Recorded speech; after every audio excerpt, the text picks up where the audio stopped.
अच्छा महाराज, अब महात्मा कौन है? महात्मा तो बहुत हैं, पर भैया हमारी तो एक ही नजर में महात्मा है। साधु संत के तुम रखवारे, साधु संत के तुम रखवारे, असुर निकंदन राम दुलारे, असुर निकंदन राम दुलारे।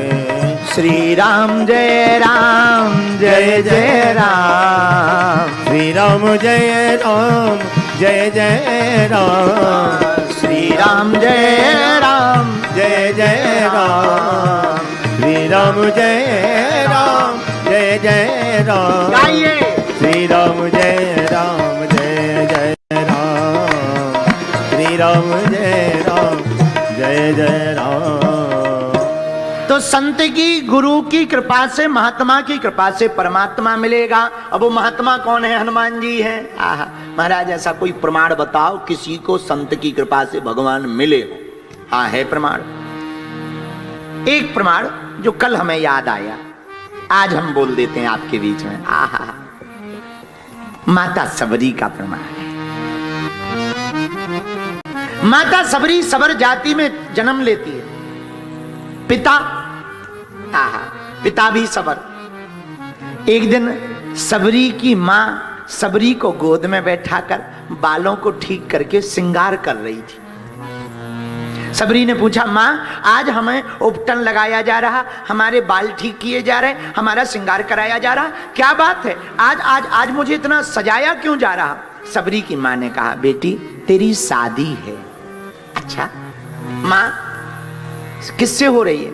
अमुक अमुक कबीला का जो राजा है, बहुत बलवान है, उससे शादी हो रही। मां, ये इतने पशु क्यों लाए जा रहे? बेटी ये पशु, शादी में बारात आएगी तो बारात में भोजन की व्यवस्था करनी पड़ेगी ना, तो उनके लिए भोजन के लिए पशुओं को काटा जाएगा। सबरी की आंखों से आंसू आ गए। मां, वो जीवन किस काम का? किसी को मारकर हम अपना जीवन बसाएं, ऐसा जीवन किस काम का है? सोचने लगी, ऐसा गृहस्थ किस काम का? शाम हो गई, रात को बारात आनी थी। रात को सबरी ने सोचा, इससे अच्छा तो भाग जाना चाहिए, और सबरी भाग गई। आहा, भागी सबरी रात के समय, और जैसे ही घर छोड़कर भागी तो सोचने लगी, मैं तो जा ही रही हूं, पर मैं करूं क्या? एक उपाय है। बोले क्या? ये जो पशु बंधन में है, बेचारे कट जाएंगे, इनको भी खोल देती हूँ। जाते जाते दरवाजा खोल दिया। जो पशु कटने आए थे वो भी दौड़कर जाने लगे, और जब पशु भागने लगे जंगल की तरफ, तो सबरी की तरफ आंखों से देख करके बोले, सबरी तूने हमारा बंधन खोला, जा को परमात्मा तेरा बंधन खोले। आहा, और सबरी वन में आ गई।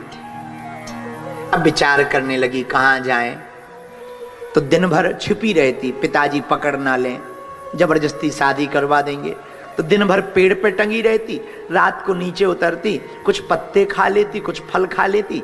रास्ते में, जहां जंगल में वो रहती थी, वहां एक मुनि का आश्रम था, उनका नाम था मतंग मुनि। क्या नाम था? मतंग मुनि। सोचा रात को यहीं सेवा करेंगे, तो रात को उतरती, झाड़ू लगा देती, सफाई कर देती, फूल रख देती, कुछ लकड़ियां रख देती, और सुबह होते ही पेड़ पर चढ़ जाती। गुरुजी बोले, वाह, कई महीने हो गए, सेवा तो दिख रही, पर सेवा करने वाला नहीं दिख रहा।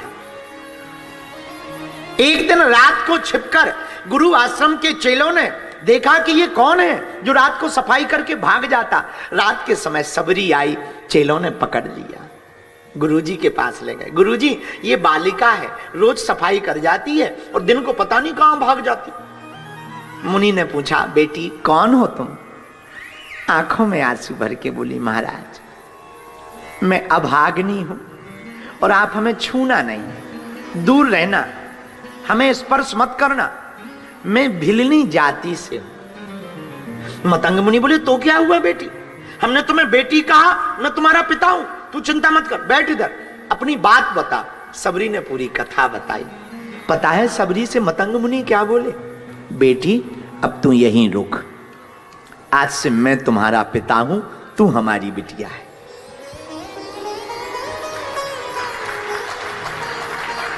बहुत दिनों तक सबरी संत के आश्रम में रही। बहुत ध्यान से सुनना मेरे पागलो, बहुत दिनों तक सबरी संत के आश्रम में रही और एक दिन मतंग मुनि का समय आ गया जाने का। लेटे हुए थे, श्वास तेज चल रही थी। सबरी पहुंची, पिताजी क्या हुआ, आप कहां जा रहे हो? हाथ पकड़ के बोले, बेटी अब हम जा रहे हैं, भगवान का बुलावा आ गया है। सबरी आंखों में आंसू भर के कहती, गुरुदेव आप चले जाएंगे तो मैं क्या करूंगी, मेरी रक्षा कौन करेगा? महात्मा बोले, मतंग मुनि बोले, बेटी हम तुम्हें मंत्र दे देते हैं, मंत्र तुम्हारी रक्षा करेगा। और सुनो, तुम कहीं मत जाना यहां से, हम तुम्हें वचन दे रहे, इसी झोपड़ी में रहना, एक दिन खोजते हुए राम तुम्हारे दर पर आएंगे। सबरी बोली, राम मेरे दर पर आएंगे? हाँ बेटी, राम तुम्हारे दर पर आएंगे, तू चिंता मत कर, यहीं बैठी रहना, बस तू टेंशन ना ले। तिथि नहीं बताई, डेट नहीं बताई, और सबरी ने पूछा भी नहीं कि कब आएंगे। और हम लोगों में से कोई होता या क्राइस्ट चर्च का कोई होता तुरंत पूछता, गुरुजी डेट बताओ, कौन सी तारीख को आएंगे, कौन से सन में आएंगे, 2026 में आएंगे, 28 में आएंगे या 2030 में आएंगे? सबरी ने नहीं पूछा। गुरु के वचनों पर क्या संदेह करना, गुरु ने कह दिया यही बहुत है, कह दिया मतलब हो गया। गुरु की वाणी पर परमात्मा को भी विचार करना पड़ता है। और याद रखना, उसी शिष्य के लिए गुरु की वाणी फलित होती है जो निसंदेह गुरु पर भरोसा करता है। और सबरी ने कहा, गुरुदेव आपने कहा कि राम आएंगे तो मैं यहीं रहूंगी। और गुरुजी चले गए। आपको पता है सबरी कितने वर्ष तक इंतजार करती रही? पता है आपको? 10,000 वर्ष तक, 10,000 साल तक सबरी ने इंतजार किया। और मेरे पागलो, तुम सुनकर के चौंकोगे, रोज रास्ता बुहारती, रोज झाड़ू लगाती, रोज फल लाती, रोज पुष्प लाती। आज राम आएंगे, आ जाएंगे। शाम हो जाती, देखते देखते आंखें थक जाती, पर सबरी इंतजार नहीं छोड़ती। ये है गुरु निष्ठा, ये है संत पर निष्ठा। रोज सबरी इंतजार करती, आंखें थक जाती और शाम हो जाती। कई साल बीत गए, जब राम नहीं आए तो किसी ने कहा कि तू बावरी है, राम हम नहीं आने वाले। सबरी कहती, मुझे अपने गुरु पर भरोसा है, राम आएंगे। और रोज साफ करती है रास्ता, रोज फल लाती, रोज फूल लाती। और पता है, मनहीन करके नहीं सोती सबरी ना, मेरे पागलो। सबरी जब अंदर जाती शाम के समय, भगवान है ना, बहुत भक्त हैं उनके, कहीं फंस गए होंगे, कल आएंगे, और सो जाती। और कल फिर उठती, आज भी कहीं, आज तो आएंगे ही आएंगे, आज तो पक्का है। फिर से सफाई करती, फूल रख लेती। आहा, रामा रामा बीती रे उमरिया, रामा रामा रटते रटते बीती रे उमरिया।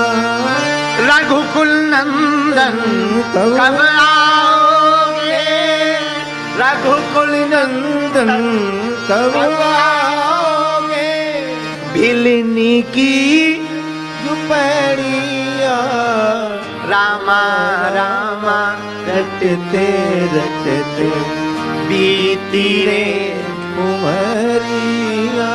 मैं सबरी भिलनी की जाई, भजन भाव नहीं जानू रे। मैं सबरी भिलनी की जाई, भजन भाव नहीं जानू रे। राम तुम्हारे दर्शन के हित, वन में जीवन काढ़ू रे। राम तुम्हारे दर्शन के हित, वन में जीवन काटू रे। चरण कमल से निर्मल कर दो, चरण कमल से निर्मल कर दो। दासी की झुपड़िया, रामा रामा रटते रटते बीती रे उमरिया। रामा रामा रटते रटते बीती रे उमरी। सबरी 10,000 साल तक मेरे प्रिय जनों इंतजार करती, राम नहीं आए। पता है तुम्हें, ये जो रोमकूप होते ना, आंखों के पलक कि रोम, सबरी के इतने बड़े हो गए कि जमीन में लटकने लगे। जब राम आए तो दोनों हाथों से ऊपर उठा करके देखा। सबरी के बगल में और भी महात्मा रहते थे, 4 प्रकार के, जलाहारी, पयाहारी, फलाहारी, पवनाहारी।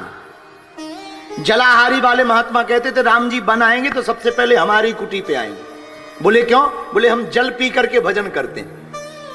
तब तक दूसरे वाले बोले चुप रहो, तुम्हारे यहां राम जी नहीं आएंगे, राम जी आएंगे तो सबसे पहले हमारे घर पे आएंगे। बोले क्यों? बोले हम दूध पी करके ही भजन कर रहे हैं।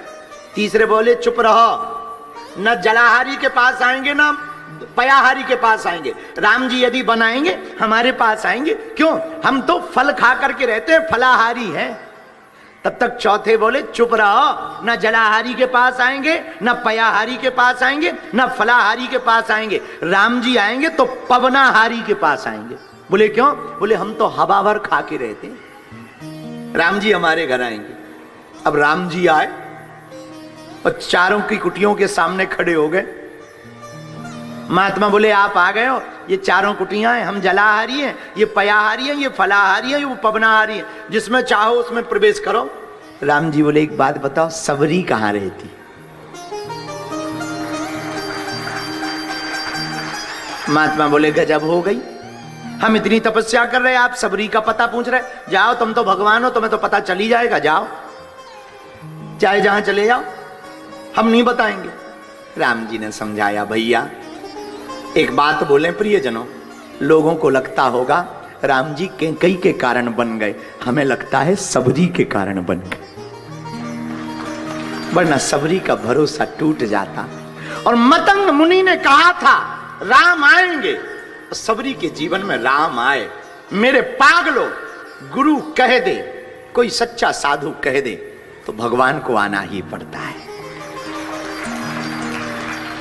इसीलिए तो आज की बात हमने कहा ना, जब हमने कहा कि चौथा कारण है कि हमारे पास जो गुरु प्रसाद है वो हम आपको बांटना चाहते हैं। भैया हमारी जिंदगी में जो भी है वो गुरु कृपा से है। हम आपसे भी कहते हैं भगवान की कृपा का अनुभव करना है तो किसी संत की चरणों को पकड़ लो।